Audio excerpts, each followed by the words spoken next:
आज एहसास हो रहा है कि मैं जवान बेटा होना कितना जरूरी है।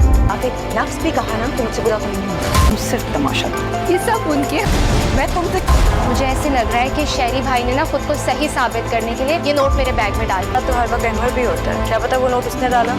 कब पर्सनल मैटर है, नथिंग ऑन यू। अगर कुछ भी पर्सनल है तो वो सिर्फ मेरा। किसी को इतना हल्का मत लो, उतनी हल्की नहीं है। बहुत अच्छा लड़का है। सारी चीजें ज्यादा देर कहती नहीं। छोड़ूंगा नहीं उसे मैं। आज एहसास हो रहा है कि मैं जवान बेटा होना कितना जरूरी है।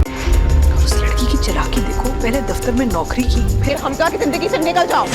आपसे शादी के लिए कभी हाँ ना करें। पैसों के लिए मेरे बेटे को ट्रैप कर रही है। मैं कहाँ जाऊँ के लिए कभी हाँ ना करें। अगर आपका खलूस और मोहब्बत देखकर मैं इनकार ना कर सकी। तुम हमजा से शादी कर रही हो?